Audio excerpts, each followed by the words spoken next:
সেমিতে যাওয়ার একটা সুযোগ ছিল বাংলাদেশের, কিন্তু এই সুযোগটি বাংলাদেশ কেন জানি কাজে লাগাতে চায় নাই। বলছি বাংলাদেশ বনাম আফগানিস্তানের মধ্যকার আজকের টি-20 বিশ্বকাপ 2024-এর সুপার 8 গ্রুপ পর্যায়ে লাস্ট ম্যাচ। বাংলাদেশে একটি সুযোগ ছিল 12 ওভার 1 বলে 116 রান করা।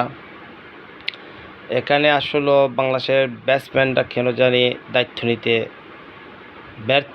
ব্যর্থ হওয়াটা স্বাভাবিক, কারণ তাদের যোগ্যতা এবং আমরা যে যারা নির্বাচন করেছে তাদের ব্যর্থতা, তাদের অযোগ্যতা, মূর্খতা আজকে আমরা জীবনে প্রথম টি-20 বিশ্বকাপের সেমিফাইনালের স্বপ্ন থেকে ছিটকে গেলাম। কারণ দেখেন, লিটন দাস এতদিন যদিও কিছু করতে পারে না, আজকে একটা আশা জাগানো একটা ব্যাটিং করেছে। আজকে দেখে শুনে ব্যাটিং করার এত সুযোগ নেই ওডিআইয়ের মতন। টি-20 দেখে শুনে ব্যাট চালানোই স্বাভাবিক, হিট করলে উইকেট যাবে এটাও স্বাভাবিক, কিন্তু বেশি বলে কম রান এটা কোনোভাবে কাম্য নয়। স্ট্রাইক রেট অন্তত 200 নিম্নে 300 ব্যাটিং করার চেষ্টা করে। যেমন আমাদের তামিম, সে 3 বলে 0, প্রথম বলে আউট হয়ে যায়, একটা সাইড মারার চেষ্টা কর। সে যদি 3 বলে অন্তত 5-6 রান দেওয়া 10 রান দিয়ে যেতে পারত। তারপরে সাকিব প্রথম বলে উইকেট আছে, যাই সে কোনো বল খায় নাই, একদিকে সে লাভ করেছে। তারপরে দেখা গেছে তাওহিদ হৃদয়, সেই একমাত্র ব্যাটসম্যান যে খুব ভালো একটি ব্যাটিং করেছে। তারপরে আসছিল মাহমুদুল্লাহ,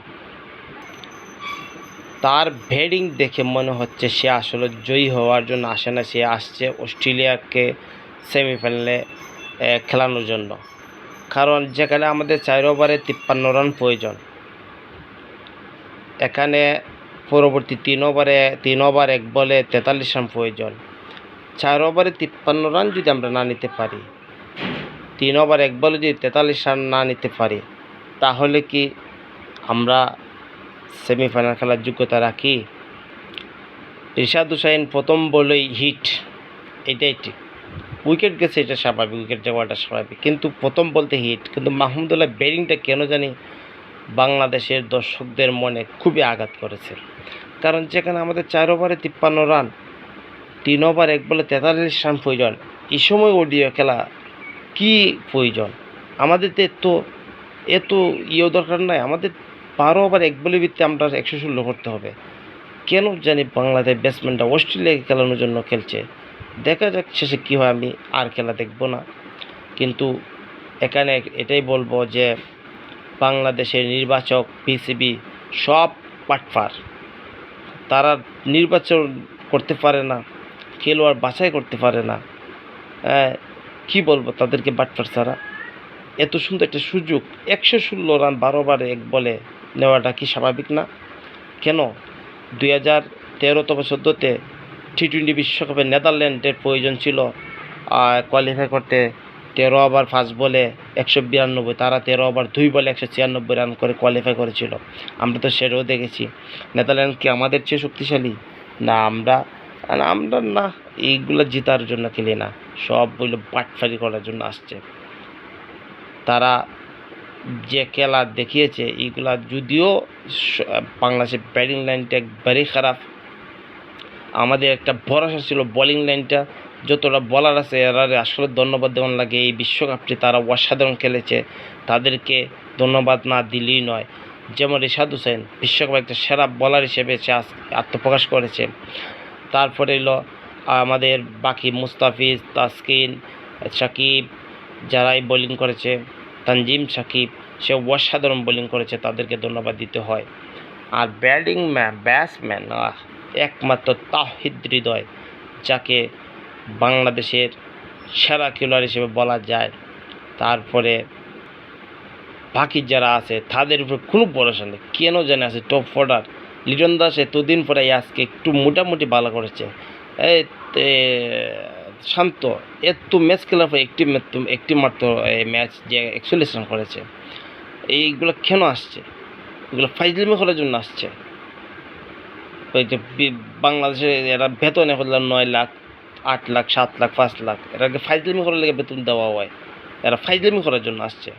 আজকে এত সুন্দর এই সুযোগটা যে কোনো দলে নিয়ে নিত, যে 12 বার এক বেলা 116 রান, এটা নিতে পারছে না। সবটি ফাইজলামি করার লেগে আসছে। আর বিসিবি কর্মকর্তা এরারে রাজনীতি মুক্ত করতে পারবো, আর সব দালাল হয়ে গেছে। কিছু বলার নাই তাদেরকে। এত সুন্দর একটা সুযোগ ছিল যেখানে আমরা সেমিফাইনাল খেলি, ইতিহাস সৃষ্টি করি, যেখানে এত ব্যাটিংয়ে দুর্বল হওয়া সত্ত্বেও আমরা এই এই আমরা সেমিফাইনাল খেলার যোগ্যতা তৈরি করেছিলাম এই বিশ্বকাপে। এত একটা সুন্দর সুযোগ জীবনে আর পাবো কিনা জানি না। এই সুযোগটা পর্যন্ত কাজে লাগাতে পারে নাই। যাই হোক, পরবর্তী বিসিবিগুলো পরিবর্তন করতে হবে। খেলোয়াড়গুলো ভালো নির্বাচক তৈরি করে, ভালো যাচাই বাছাই করে খেলোয়াড় নির্ধারণ করতে হবে। তাহিদ হৃদয়ের মতন, সে তো হিট ছাড়া খেলে না। টি20 খেলা। রিশাদ হোসেন টি20 খেলছে, বলার ঠিক আছে। মুস্তাফিজ অসাধারণ বোলিং করছে, তাকে ধন্যবাদ। তাসকিন অসাধারণ বোলিং করেছে। তানজিম সাকিব অসাধারণ বোলিং করেছে, তাকেও ধন্যবাদ। ওকে, সবাইকে ধন্যবাদ, ভালো থাকবেন। কিছু বলার নাই, যা ভবিষ্যতে দেখা যাক তারা কি করে। আমরা আশাবাদী ভবিষ্যতে আমরা ক্রিকেটে ভালো রাজনীতি মুক্ত করে বিসিবি ভালো কর্মকর্তা তৈরি করে ইনশাআল্লাহ ভবিষ্যতে আমরা ফাইনাল খেলার যোগ্যতা রাখবো। সবাইকে ধন্যবাদ। আসসালামু আলাইকুম।